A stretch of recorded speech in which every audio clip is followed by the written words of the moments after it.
অন্তর্বর্তীকালীন সরকার এদেশের বিপ্লবী জনতার সরকার। হাজারো শহীদের রক্ত মারিয়ে এই সরকার ক্ষমতায় এসেছে। এই সরকারকে নিয়ে এদেশের তৌহিদি জনতার অনেক আশা ছিল, ভেবেছিল এই বুঝে বাঙালির ভাগ্য পরিবর্তন হয়ে গিয়েছে। এই সরকার দেশের উন্নয়নমূলক অনেক ভালো কাজ করেছে, যা বিগত 15 বছরের তুলনায় হাজার গুণ ভালো। কিন্তু আফসোসের বিষয় হচ্ছে, জুলাই আন্দোলনকারী শিক্ষার্থীরা যখন নিজ নিজ শিক্ষা প্রতিষ্ঠানে চলে গিয়েছে, ওলামায়ে কেরাম যখন নিজেদের কর্মসংস্থানে চলে গিয়েছে, সে সময় ক্রেডিটবাজি করার জন্য কিছু নাস্তিক্যবাদ, কিছু নারীবাদ, কিছু শাহবাগী শক্তি সরকারের মাথার উপরে চেপে বসেছে। এরই প্রেক্ষিতে সরকার এক মহাভুল করে ফেলেছে, আর তা হলো নারী বিষয়ক সংস্কার কমিশনের জন্য এক টিম তৈরি করে দিয়েছে। এই টিমে যারা রয়েছে তারা 90% মুসলমানের দেশের নারীদের প্রতিনিধিত্ব করছে না, তারা গুটি কয়েক শাহবাগী নাস্তিক্যবাদী কিছু নারীর প্রতিনিধিত্ব করছে, যাদের অধিকাংশই আবার ট্রান্সজেন্ডার। এদের মূল থিওরি হচ্ছে এরা পরিবারতন্ত্রের বিলুপ চায়।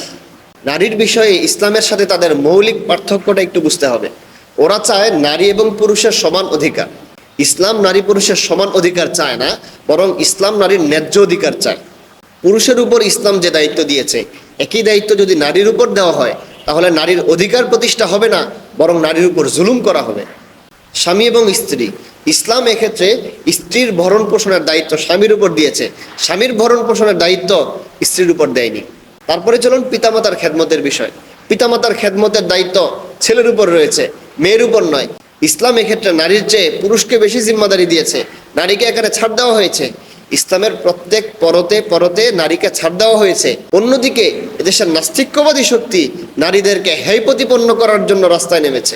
শিয়াল যেভাবে একটি মুরগির স্বাধীনতা চায়, ঠিক তদ্রূপ লম্পট বদমাইশ নারীবাদীরা আমাদের নারীদের স্বাধীনতার নামকরণ করে রাস্তার পণ্য বানিয়ে দিতে চায়।